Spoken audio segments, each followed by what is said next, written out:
in Mexico, we were in the desert of Mexico, like up in the mountains, northern Mexico, but like desert. Okay. And there was this one, we heard of this one town called Kilometer 64.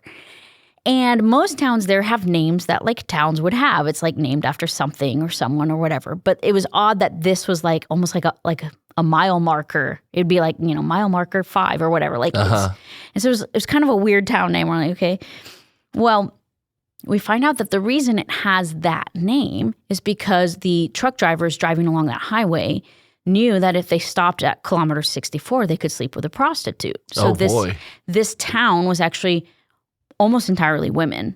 Okay. And they're off of a major highway, and that is how they are providing for themselves, is through prostitution, through these truck drivers. And we find this out, and the temptation is to right away be like, well, we need to get in there and get them to stop doing this. We need to tell them that it's a sin and have them repent. And because obviously I want what's best for them. And I know that that's not what is best for them. Yes. Right? Like I want what Christ wants for them. And that is greater than what they currently have. But to look at a mother who has 4 babies and they're starving and they live in a desert and like off of a highway in the middle of nowhere, to look at her and say, hey, that one way that you're providing for yourself, don't do that anymore. Just like starve and die. That doesn't make sense either, right? Yeah. Because her question is like, what am I going to do? Yeah, like, what do you want me to do? Like, there's literally nothing for her to do, okay? All right. So as missionaries, our job is twofold. Like, we do want to meet their physical needs and we want to meet their spiritual needs. Mm-hmm. But a lot of times where that begins, before you can even just start throwing stuff at them, because, again, you want to throw money to solve the problem or you want to throw the Bible to solve the problem, right? Before that, you have to start at the beginning, which is like loving them, which is showing them that you are there as their friend. You're there to love them for who they are. You're not just there to like change them and make their life better and tell them what to do and what not to do, blah, blah, blah. Mm-hmm. Nobody wants a friendship where like that's the motive. If the motive is like, well, I'm going to be your friend because I want to change your whole life and fix everything for you. Control you. Yeah. Oh, because you're doing it wrong. Let me show you the right way. Like, I don't want that kind of friend. So we started showing up and we would just like help them watch their kids and just kind of befriend them, right? Start from the beginning. Mm-hmm. And then the more we did that, the more they trusted us, the more they opened up to us. What we ended up doing was we were able to raise funds here in the U.S. and we were able to purchase some sewing machines for them. Okay.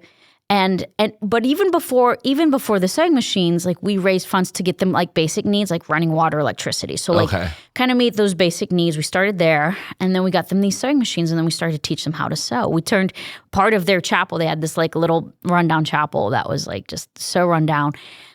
Turned part of that into a sewing room factory, so to speak. We set up the machines and had the electricity and that sort of thing. And we began to teach them how to sew. And they started to make priest garments was one of the things that we got to. And what was beautiful was as we would teach them this stuff, they started to you could see their demeanor change. And they started to be proud about what they did. And then when we would show up to the town to visit, they'd be like, look what I made. And they would show us these things that we didn't even teach them. We're like, oh, you came up with this? And they're like, yeah, I had this idea. And they were proud and they were smiling and showing look at this thing I created. Isn't it awesome? And it would just be a little I don't know, oven mitt or something simple. Right. But it was they suddenly began to see a value and a dignity in themselves that they hadn't seen before. Oh, wow. And just that simple, being proud for what they did instead of ashamed for what they did.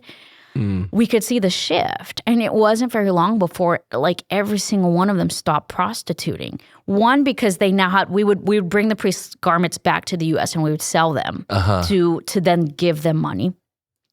So one, they had another means to support themselves financially. But I think greater than that, they had this newfound desire to do something different, something greater, something that they knew they were capable of.